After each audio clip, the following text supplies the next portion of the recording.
My name is Elias. I'm 26 years old, and my job is to build the bones of houses. I'm a framer, to be precise, working on sprawling new developments in the suburbs east of Seattle. The kind of places where every house is a near-perfect twin of its neighbor until the siding is installed and the moving trucks arrive.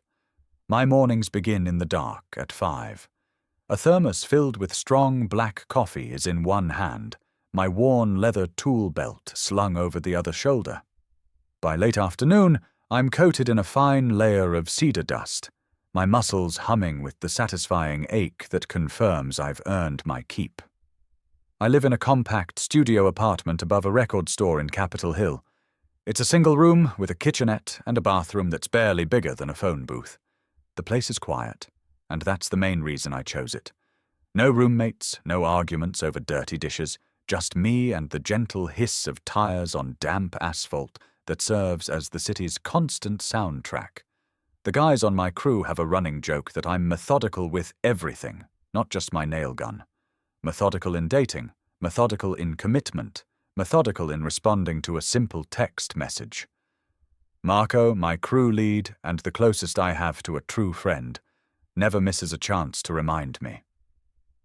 You're going to end up old and alone, but with an immaculately organized toolbox, he'd declared just last week, sliding a cold bottle of beer across the tailgate of his truck.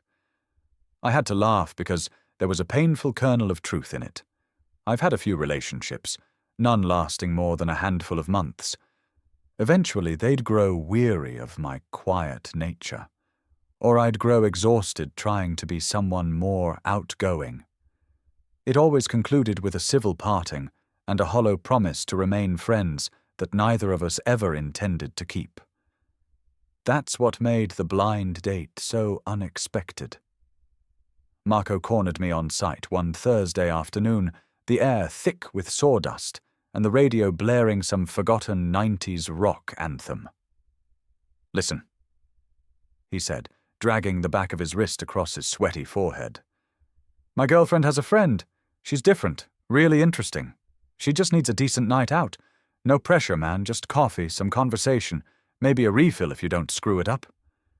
I opened my mouth to deliver my standard refusal, the same one I always gave.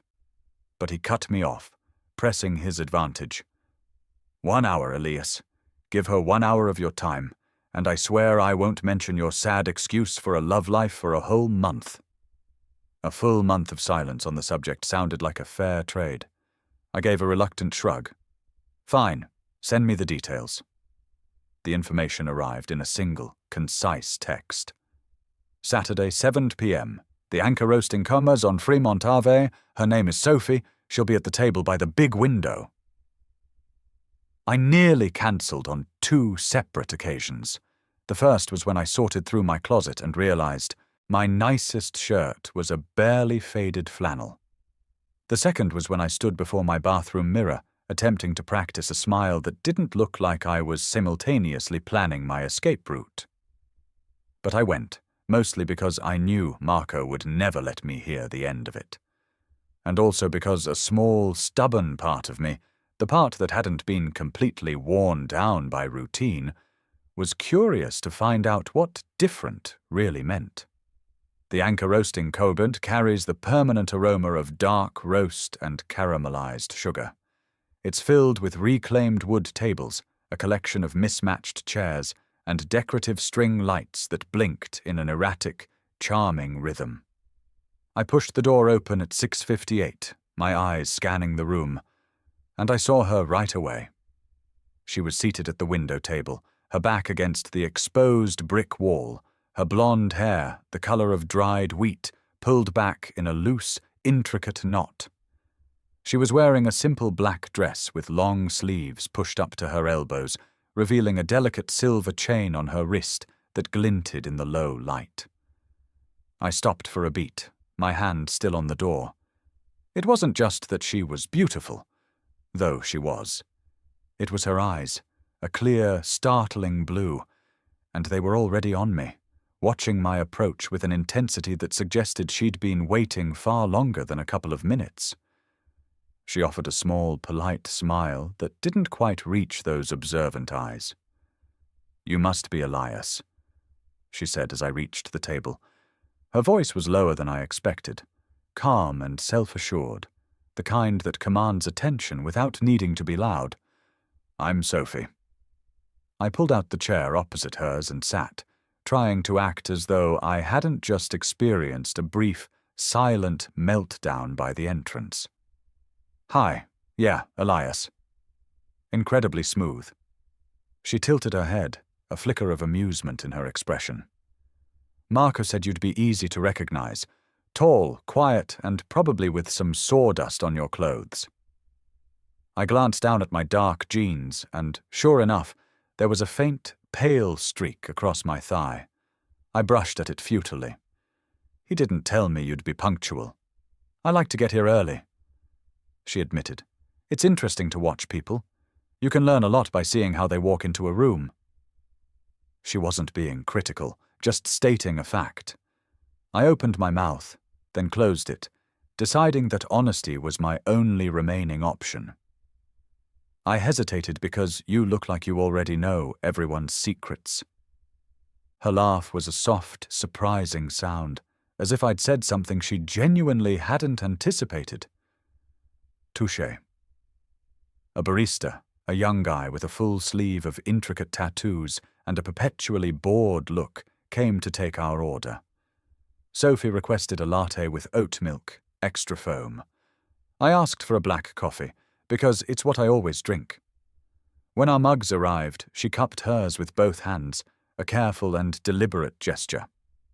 We started, with the easy topics.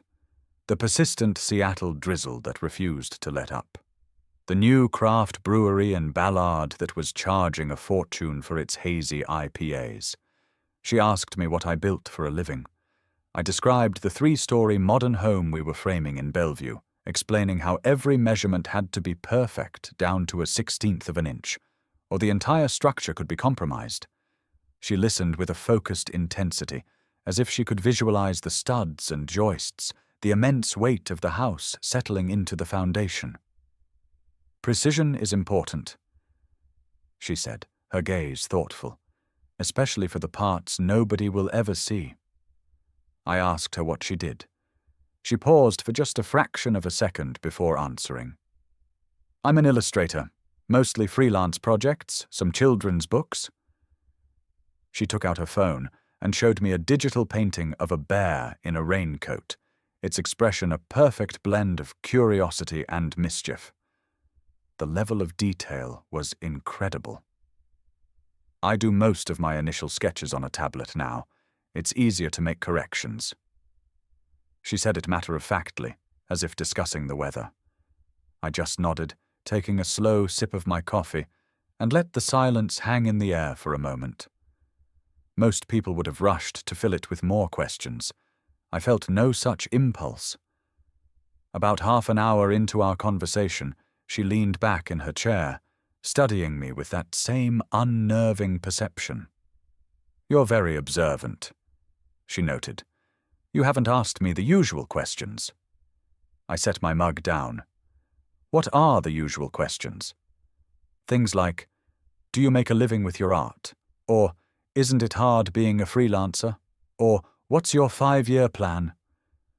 Her tone was light, but her blue eyes were serious, probing. I considered it for a moment, truly thought about it. Then I met her gaze. "I don't really care about your 5-year plan.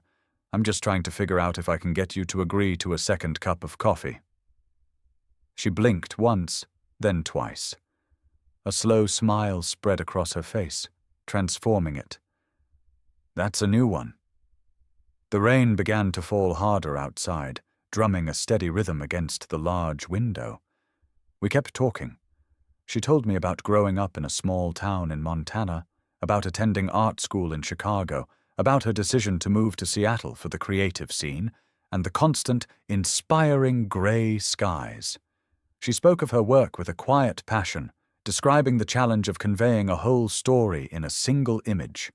I listened, not offering advice or platitudes, just taking it all in.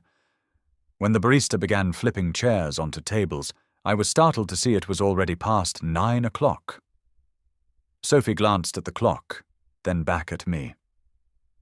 I should probably get going. I have an early call with a client tomorrow. I stood and helped her with her jacket, not because she looked like she needed assistance, but because it felt like a natural, polite thing to do. At the door, I held it open for her. On the sidewalk, the downpour had softened to a fine mist. The air was cool and smelled of wet concrete and greenery. She looked up at me, tiny raindrops clinging to her eyelashes. Next Saturday, Discovery Park, 10 a.m. I'll bring a sketchbook. You bring the coffee. It wasn't a question. I nodded. Deal. She started to walk away, then paused and turned back. Elias. Yeah? Thanks for not asking the usual questions. I watched her walk down the street, her silhouette gradually swallowed by the glow of the streetlights. I walked home through the misty rain, the coffee long since gone from my thermos. And for the first time in what felt like years, my mind wasn't on the next day's work schedule. I was thinking about Saturday. The following Saturday morning, I woke up before my alarm, in that quiet pre-dawn hour when the sky is the color of faded slate. I lay in bed for a minute, staring at a faint water stain on my ceiling that vaguely resembled the coastline of Alaska. And I had to admit to myself that I was nervous. It wasn't the anxious, stomach-churning kind of nervousness, but a low, pleasant hum beneath my skin, like the feeling you get just before you set a crucial roof truss perfectly into place. I showered, put on a clean charcoal grey Henley and my best pair of dark jeans, and made a stop at a small cafe on my corner for 2 large black coffees. I found Sophie at our designated meeting spot, a weathered wooden bench overlooking the Puget Sound. She was wearing a loose-fitting linen shirt the color of sea glass, its sleeves rolled to her elbows, and a pair of dark olive-green pants. A large leather-bound sketchbook rested on her lap, a charcoal pencil tucked behind her ear. She looked up as my shadow fell across the bench. "You're punctual," she observed, with the same small, knowing smile from the coffee shop. "I like that in a coffee delivery service." I handed her one of the cups. "I figured if I was late, you'd sketch a caricature of me with donkey ears." "Already did," she replied without missing a beat, tapping the cover of her sketchbook. "It's on page 3. I laughed, a louder, more genuine sound than I was used to making. A nearby jogger shot us a curious glance.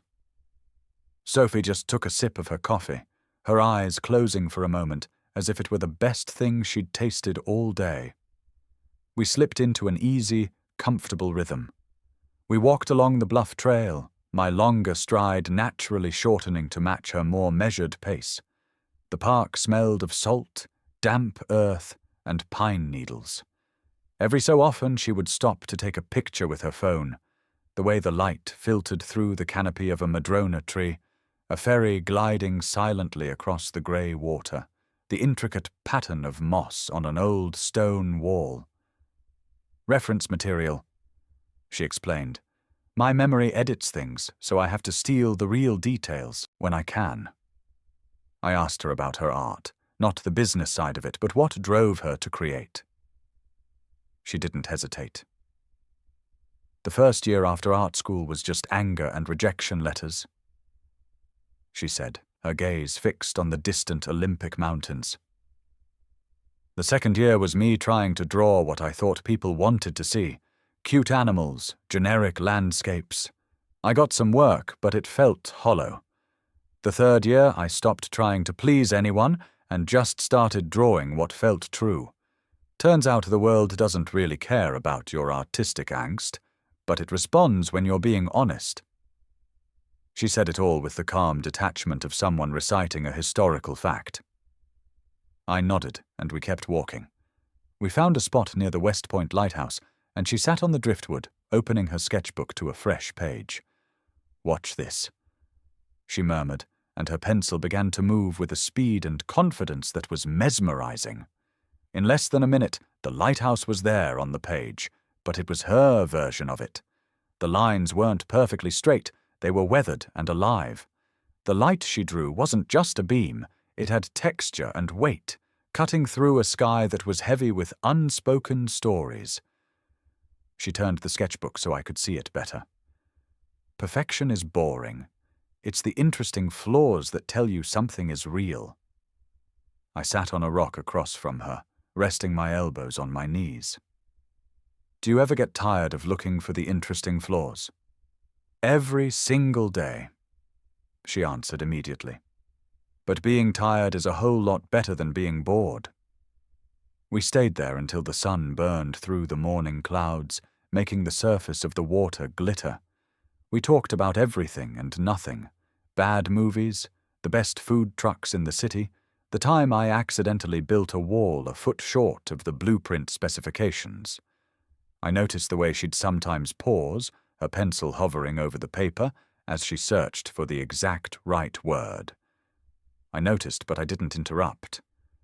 She noticed me noticing and gave me a quick, appreciative glance that felt more intimate than a touch. As we walked back toward the parking lot, she asked more about my work. I told her about the Bellevue house, how the architect had just demanded a last-minute change to the master bedroom layout, forcing us to tear down a wall we'd just finished framing. It feels like trying to solve a complex math problem where the numbers keep changing. I confessed. She nodded in understanding. Welcome to the freelance life. Near the edge of the lot, she stopped. There's an outdoor concert at the sculpture park next Friday, she said, her tone casual, as if she were merely mentioning the weather. Some acoustic folk thing. Blankets, city lights, probably some overpriced tacos. She paused, her eyes on my face. I was planning on going. I didn't reply immediately, not because I was weighing my options, but because I was picturing it. Her on a blanket, me sitting next to her, the sound of a guitar mixing with the city noise. I pictured the way people might look at us, a quiet carpenter and a thoughtful artist. Then I pictured her expression if I said no. I'm in, I said. But I'm buying the tacos. You're in charge of the blanket. She smiled, a full, genuine smile this time, the kind that lit up her entire face. Deal. That night, I lay in bed with the window cracked, listening to the distant sounds of city life. My phone buzzed on the nightstand. It was a text from Sophie. Thanks for not trying to fill all the silences. I stared at the message until the screen timed out. Then I typed back a reply. Thanks for making them comfortable. A moment later, she sent back a single emoji, a bear in a raincoat. I fell asleep smiling like a fool. The week moved at a crawl. I framed walls, drove thousands of nails, measured twice and cut once, my thoughts constantly drifting back to her. Friday finally arrived. I showered the construction dust from my skin, changed into a clean black t-shirt and the only pair of boots I owned that weren't caked in mud. I made a detour to a food truck pod in Sodo, picking up an order of carnitas tacos and a paper bag of still warm churros, and tucked a thick wool blanket under my arm. The Olympic Sculpture Park was already dotted with people. Blankets were spread out like a vibrant patchwork quilt, children darted around with glow sticks, and a musician was tuning his acoustic guitar under a string of warm Edison bulbs. I found her near the back, on a gentle slope, with a clear view of the stage and the glittering waterfront. She had already laid out a navy blue quilt scattered with tiny white stars. A small cooler sat beside it. She was wearing a soft grey sweater that looked incredibly comfortable, and her hair was down, catching the breeze from the sound. You're early, she said as I approached. So are you. She shrugged. I like to watch the setup. It's fascinating to see how people arrange their little temporary homes on 6 square feet of grass. I sat down and handed her a taco. The music began, a duo with a cello and a singer whose voice was as smooth and smoky as old whiskey. We ate, talking quietly between songs. She told me about the children's book she was currently illustrating, a story about a shy badger who learns to be brave. I told her about the time I accidentally locked my keys in my truck on a job site an hour from home and had to get Marco to break a window. She laughed so hard she snorted, then quickly covered her mouth, a faint blush rising on her cheeks. I told her it was the best sound I'd heard all week. The evening air grew cooler, and I draped the wool blanket over her shoulders without a word. She accepted it with a grateful look. We fell into a comfortable silence, just listening to the music and watching the ferries drift by like slow-moving constellations. It felt perfect. Too perfect. During a quiet instrumental piece, she leaned a little closer, her shoulder just barely brushing against mine. Her voice was soft, almost carried away by the breeze. My parents are flying in from Montana next month. They're really excited to finally meet my boyfriend. The words landed in the quiet space between us with the force of a dropped hammer. Boyfriend. The word echoed in my head, loud and foreign. We'd been on a handful of dates. We were comfortable. We had a connection. But boyfriend? The label felt heavy, like a set of blueprints for a house I hadn't even agreed to build. My own history, my own methodical slowness, kicked in like a reflex. When did I become your boyfriend? I asked. The question came out flatter and colder than I intended. I saw the light in her eyes instantly extinguish. Her smile faltered and vanished. She physically recoiled, pulling the blanket tighter around herself as if it were armor. The easy warmth that had existed between us moments before evaporated, replaced by a sudden, sharp chill. Her jaw tightened. She stared at the stage. But I knew she wasn't seeing the musicians anymore. The song ended. There was a smattering of applause, then a brief silence that felt vast and accusing. She turned to me, her voice now stripped of all its earlier warmth. It was low and brittle. I think I'm done. I didn't argue. I couldn't find the words. I just packed up the remains of our tacos and folded the quilt while she stood silently beside me. We walked to the parking lot without speaking, the only sounds being the crunch of my boots on the gravel path and the distant, happy murmur of the crowd we'd left behind. At her car, she didn't look at me. I'm sorry, she said, her voice tight. I guess I misunderstood. Sophie. I started, but I didn't know how to finish. You don't have to perform for me. I finally managed, the words feeling clumsy and inadequate. She looked at me then, really looked, her expression a mixture of hurt and confusion. You're not what I expected, she said quietly. Neither are you, I replied. She gave a single, sharp nod, got into her car, and started the engine. She rolled down the window just enough to say, I'll text you. But we both knew it was a lie. Then she was gone. I stood in the empty parking space long after her tail lights disappeared, the bag of cold churros still in my hand, the ghost of her music still drifting over the grass. I didn't realize it then, but it would be the last time I'd see her for 10 agonizing days. The silence began the next morning. No text, no bear emoji. Nothing. At first I told myself it was fine, that she was just busy with a deadline. Maybe the concert had just ended on a weird note and she needed some space. I went to work. I drove nails. I measured twice, cut once. The routine, usually a comfort, felt hollow. Marco asked how the concert date went. I just said it was good and left it at that. For once, he didn't press for details. By day 3, the quiet had become a physical weight. After my shift, I drove to Discovery Park and sat on our bench, watching the ferries cross the Sound. The air was turning cooler, the first hints of autumn yellowing the edges of the leaves. I sat there for almost half an hour, my phone heavy in my hand, my thumb hovering over her contact name. I typed out a message. Hey, is everything okay? I deleted it. It sounded needy. I tried again. Still owe you a non-awkward ending to a date. I deleted that one too. It sounded flippant. In the end, I sent nothing. On day 5, I started building. It wasn't a conscious decision.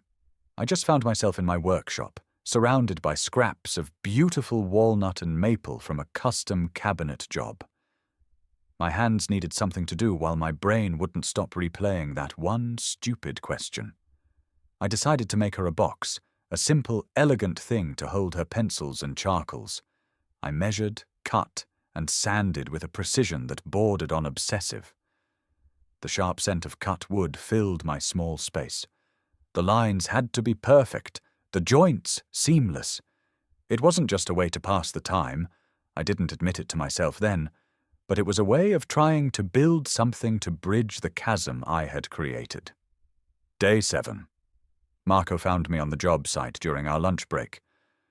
"You look like crap, man. What happened?"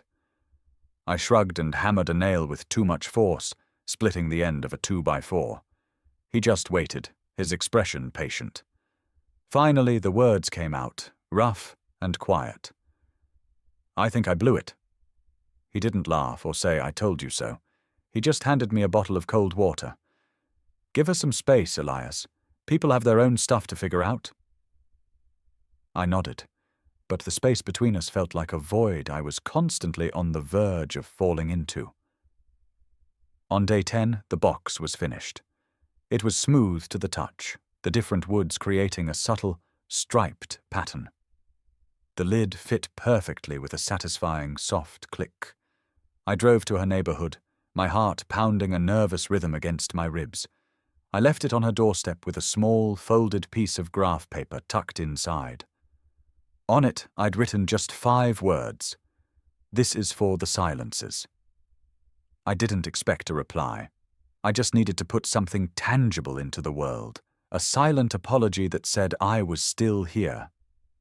The night of the concert played on a continuous loop in my mind.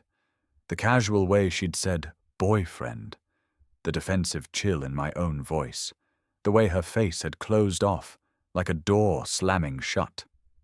I kept thinking that if I had just said something different, anything different, maybe she would still be talking to me. But every time I replayed the scene, it ended the same way. With her car pulling away, her tail lights shrinking into the darkness. I started running in the evenings, not for distance, but just looping the trails at the park. The steady rhythm of my boots on the dirt path, the burn in my lungs, the way the air tasted of damp leaves and distant city exhaust. It was a welcome distraction. I ran past the rose garden, past the lighthouse, past our bench. Every time, a part of me expected to see her sitting there, and every time, the emptiness of the bench was a fresh pang of regret. One evening, I sat on that bench until the park lights flickered on, casting long shadows on the grass. A young couple walked by, pushing a stroller. The father had one hand on the stroller, the other holding his partner's. They moved as a single, effortless unit, like the world had mutually agreed to make a path for them. I envied them, not for the baby or the shared life, but for that simple, unspoken togetherness. I stayed until the park was deserted, until the only sound was the wind rustling through the trees. I'm not built for crying, but I felt the emotion as a physical pressure in my chest, like a load-bearing beam about to give way under too much weight. I thought about calling Marco, asking his girlfriend to intervene. I didn't. I thought about driving to her apartment and knocking on the door, demanding an explanation. I didn't do that either. I just sat there, tracing patterns in the dust on my jeans until the cold seeped into my bones and forced me to move.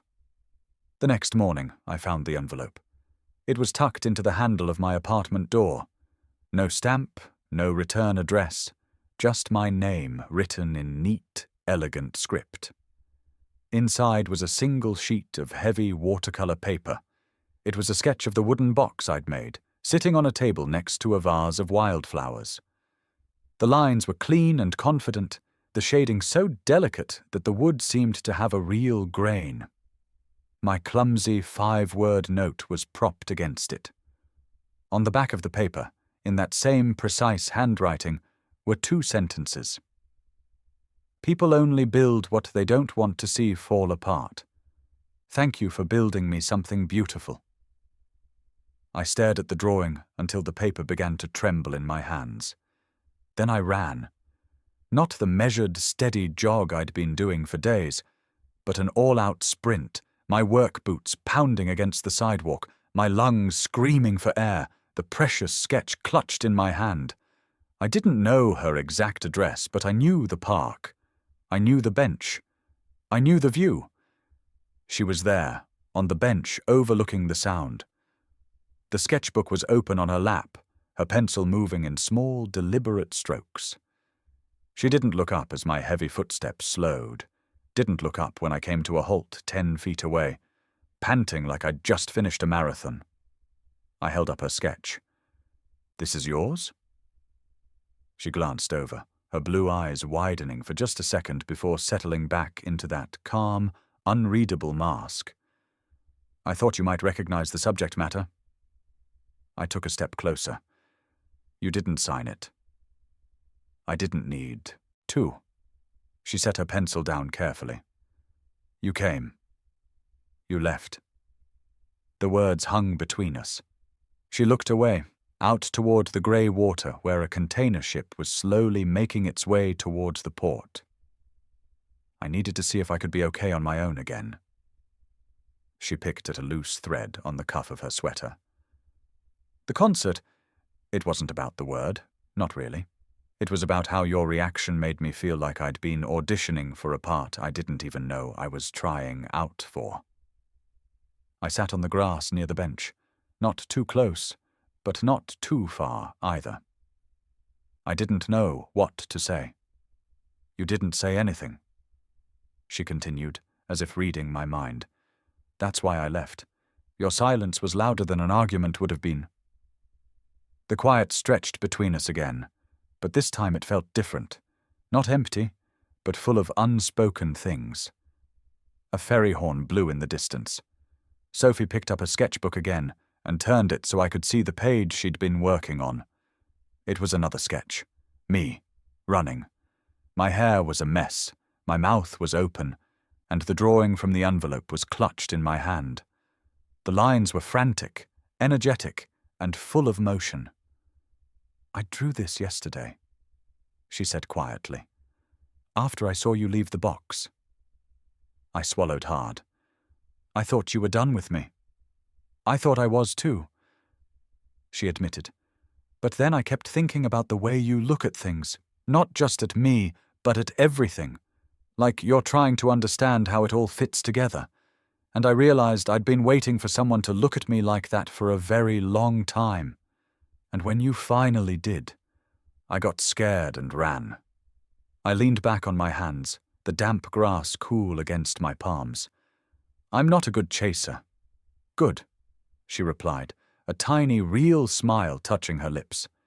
"I'm not good at being chased, but maybe we're both okay at showing up." I nodded slowly. "Saturday, 10 a.m., same bench." She picked up her pencil, tapping the page once. "Bring the coffee. I'll bring the sketchbook." She paused. "And Elias?" "Yeah? Don't build me anything else unless you mean it." I pushed myself to my feet, brushing the grass from my jeans. "I mean it." She watched me walk away, her pencil beginning to move again. The ship was still on the horizon, the wind was picking up, and the world felt a little more solid under my feet. I didn't look back. I didn't have to. The bench would be there. And so would she. Saturday arrived with a sky the color of a well-worn pair of jeans, the clouds hanging low but holding no threat of rain. I was at the bench by 9:47, 2 black coffees steaming in a cardboard carrier. The park smelled of damp soil and the faint, salty tang of the Sound. I sat down, placed the drinks on the weathered wood, and just waited. I didn't look at my phone, didn't distract myself. I just listened to the rustle of leaves and the distant cry of a gull.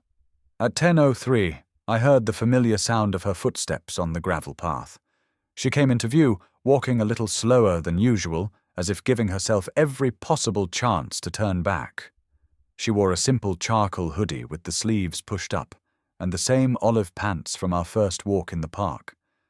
Her hair was down, blowing gently in the breeze. She stopped a few feet from the bench, her expression that familiar, unreadable calm. I stood up. "You're late. Traffic," she said. And second thoughts, and third thoughts. A small smile played on her lips. "I'm working on it." I held out a coffee to her. She took it with her right hand, her left tucked into her pocket. We sat, not right next to each other. I took the far end of the bench, leaving a deliberate space between us. She noticed, but didn't say anything. The silence stretched, but it was comfortable this time, like a familiar old blanket you don't have to adjust to feel warm. She was the one who broke it. "I owe you an explanation." "You don't owe me anything." "No," she corrected softly. "I owe myself one." She set her coffee down and pulled her sketchbook onto her lap, though she didn't open it. "After the concert, I went home and I erased every sketch I'd ever made of you. Not because I didn't like them, but because I was terrified they were going to be all I had left of us." I nodded, understanding completely. "I get scared, too. Just don't erase us again." She finally looked at me, her blue eyes clear and direct. "The book I'm working on, the one about the badger, the deadline is Monday. I haven't slept in 2 days." She opened the sketchbook to a page filled with dozens of tiny thumbnail drawings of the same badger, each with a slightly different expression of courage. I kept thinking that if I could just get his expression right, I could figure out how to be brave again. Then I realized I was trying to fix the wrong thing. "What's the right thing?" I asked. She took a long sip of her coffee, her gaze drifting out over the water. "Letting someone see the messy parts without expecting them to clean it all up." I laughed, a soft, low sound. "I'm better with a hammer than a broom anyway." "Good," she said. "I've got plenty of walls of my own." We sat in silence for another minute. A man jogged past, lost in the music from his earbuds. Sophie watched him go, then turned back to me. "I used to believe that love was about two people making each other whole, but I'm starting to think it's more about two people making space for each other's broken pieces." I set my coffee cup down on the bench between us. "I don't want to fix you, Sophie. I just want to sit here with you while you draw." She blinked, then looked down at her hands, then back up at me. "That's the most honest thing anyone said to me in a very long time." I grinned. "I save my best, material for job site safety meetings." She laughed, a bright, startled sound, like a bird taking flight. Then she opened her sketchbook to a fresh page. The blank white space filled with our view. The park, our bench, the sound in the background. But the perspective was different. It was tilted, capturing the world as if seen from a slightly lower angle, from her exact spot on the bench. She had drawn me on the far end, one boot propped on the bench, my gaze directed not at her, but out at the ferry gliding across the water. The lines were careful and tender. "I started this the night you left the box," she said. "I couldn't figure out how to finish it until this morning." I leaned a little closer to get a better look. "You got my nose wrong." "Liar," she whispered. "It's perfect." We stayed until the sun climbed higher, chasing the morning chill from the air. She showed me how different pressures with her pencil could change the entire mood of a line. I told her about the Bellevue house, how the roof trusses were scheduled to go up the next week, and how the architect kept changing the pitch, driving the entire crew insane. She listened as if she could see the precise angles, feel the weight of the wood, and hear the groan of it settling into place. At noon, she closed her sketchbook. I should go. This badger isn't going to draw himself. I stood up. I'll walk you to your car. She fell into step beside me, our pace perfectly matched. At the edge of the parking lot, she stopped. Next Saturday, same time. I'll bring the donuts, I offered. Glazed. They're the only kind that matter. She started to turn away, then paused. Elias? Yeah. I'm not promising this will be easy. No labels, no timelines. Just Saturdays. I nodded. Saturdays work for me. She smiled, that real, brilliant smile again, and walked away. I watched until she disappeared around a bend in the path, the sound of her footsteps fading into the everyday hum of the park. I didn't follow. I didn't need to. The bench would be there. So would she. That night, I pinned the sketch she'd given me to the wall above the small table where I eat. Me on the bench, the ferry, the world from her perspective. I didn't put it in a frame, just used 4 thumbtacks. It looked better that way, honest and unfinished. I fell asleep with the window open, listening to the sound of a passing train, and for the first time in 10 days, I didn't dream of empty benches. The Saturdays became our ritual, a quiet and steady anchor in the week, like a foundation you set and trust to hold firm. I'd wake up at 8, wash the week's sawdust from my hair, and stop at the small bakery on my street for a half-dozen glazed donuts, still warm in a paper bag that grew translucent with grease. By 9:55, I'd be on the bench, 2 black coffees sending steam into the cool morning air, the park slowly coming to life, around me. Sophie would arrive at 10:03, sometimes 10:07, never early and never with an apology for her timing. She would sit, open her sketchbook, and we would begin. Some mornings were filled with conversation. She'd show me the latest pages for her badger book. The character was braver now, his expression more confident. I would tell her about the Bellevue house, how the drywallers had finally shown up and filled the skeleton with substance, how the architect had changed the kitchen layout for the 3rd time, and how the roofers were now cursing him in 4 different languages. She would laugh, a low, easy sound, and sketch a quick caricature of the crew, their hard hats askew, and their mouths open in exaggerated complaint. Other mornings, we barely spoke. She would draw, her pencil making a soft, rhythmic, scratching sound on the paper, and I would read an old paperback I'd picked up from a free library box, something with dog-eared pages that smelled faintly of vanilla and dust. The silence between us was never empty. It was full, like the space between studs in a wall before the insulation is installed. You know it's holding the structure together, even if you can't see exactly how. When the autumn rains returned in earnest, we'd relocate under the wide branches of a massive cedar tree, a natural canopy against the persistent drizzle. I started bringing a thermos of hot coffee instead of iced, and we'd sit a little closer, our shoulders almost touching, sharing its warmth. She'd tease me about my Pacific Northwest stoicism. You call this a storm? She'd ask, and I'd remind her she came from Montana, where the winters actively tried to murder you. She'd concede the point with a grin, and go back to sketching the way the raindrops clung to the tips of the cedar needles.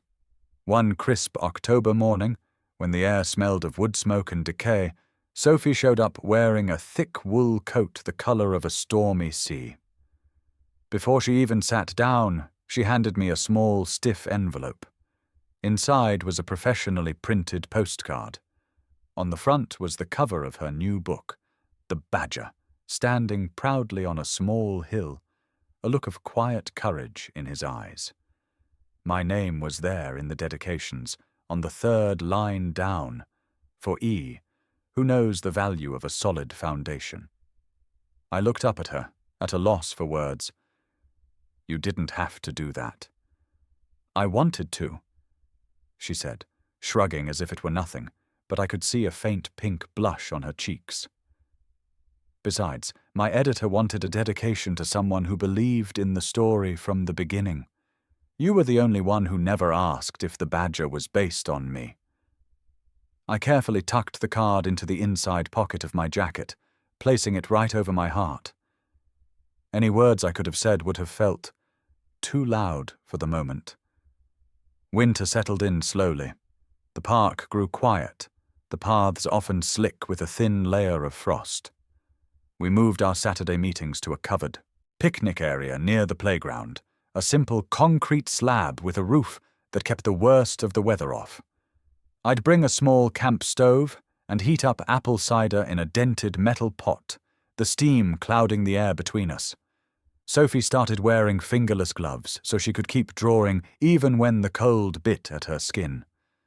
She sketched the bare trees, fascinated by the way their branches looked like intricate vascular systems against the flat grey sky.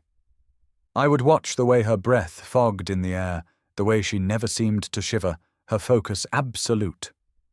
One February Saturday, the sky opened up with a vengeance, a true Seattle deluge that soaked through my flannel jacket in minutes. We were huddled under the picnic shelter, the camp stove hissing softly. I saw Sophie's teeth chatter once, a tiny, involuntary tremor she tried to hide. Without thinking, I took off my heavy canvas work jacket and draped it over her shoulders. She let me, pulling it close. The sleeves were far too long for her, hanging down past her hands. She pushed them up and looked at me, something new and soft in her eyes. "You're going to freeze," she said. "Worth it," I replied. She leaned over just enough for her shoulder to press against my arm. It wasn't a hug, not a promise, just simple, warm contact. We stayed like that until the rain finally eased, the cider gone, the donuts a memory of crumbs in a paper bag. When she finally spoke, her voice was barely a whisper. "I see you, Elias." I nodded, my own voice just as quiet. "I see you too." Spring returned with an explosion of cherry blossoms and the scent of freshly cut grass. The bench was ours again. Sophie's hair was longer now, and she often wore it in a loose braid that would swing gently when she laughed. I'd grown a beard, shaved it off because sawdust kept getting stuck in it, then started growing it back when she told me it made me look like a lumberjack who secretly read poetry. We never talked about moving in together, or about marriage, or about what would happen when the book tour she was suddenly being offered would take her to Portland for a week. We just kept showing up. One perfect June evening, with the sun hanging low and golden over the Sound, Sophie arrived with a small, tarnished brass key in her palm.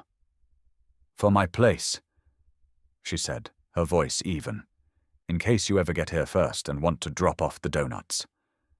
I took the key from her. It was worn smooth from use. I slid it onto my key ring, right next to the key for my truck. It looked like it belonged there. We didn't say, "I love you." We didn't have to. Love was in the glazed donuts and the hot coffee. It was in the way I learned to bring a spare pencil for her when the lead on hers wore down, and the way she knew to text me at 6:15 on a Friday to say she was running late when the job site kept me over. It was in the Saturdays that began to stretch into Sundays, when we'd take her car and drive out to the coast, me at the wheel, her navigating with an old paper map because, as she insisted, GPS was a liar when it came to the best scenic routes. One sweltering August afternoon, the park was buzzing with life. Families were having picnics, a kid's birthday party was in full swing, complete with a cascade of brightly colored balloons. We found a quiet patch of grass by a small pond, under the shade of a weeping willow. Sophie sketched a little girl who was gleefully chasing bubbles. I lay on my back, my hands behind my head, watching the clouds drift by. She looked over at me, her pencil still. "Do you ever think that this is it?" she asked. "This, us, the bench, the donuts, the quiet." I thought about it. I thought about the house in Bellevue, finally finished, with a family moving their boxes in next week. I thought about the way Sophie's laugh had become the standard against which I measured all other sounds. I thought about the key on my ring, and the spare toothbrush that had mysteriously appeared in my bathroom without any discussion. "Yeah," I said, my voice full of a certainty that surprised even me. "I think this is it." She smiled, a slow, contented smile, and went back to her drawing. The little girl finally popped a bubble, let out a squeal of delight, and ran back to her parents. Sophie's pencil moved more slowly now, more deliberately. When she turned the sketchbook to show me, it was us. Me lying on the grass, and her sitting beside me, the branches of the willow tree framing us as if we were in our own private world. The lines were simple and sure. No labels, no grand promises. Just two people right where they were supposed to be. I sat up, brushing blades of grass from my jeans. "Next Saturday, same time," she said. "Bring the good donuts." I stood and offered her my hand, a gesture we both understood was more about connection than assistance. She took it, her grip firm in mine, and for a long moment we just stood there, the surface of the pond rippling, the willow leaves whispering above us, the rest of the world moving on around us. Then she let go, turned toward the path, and I fell into step beside her, our paces perfectly matched. The bench would be there next week, and so would we.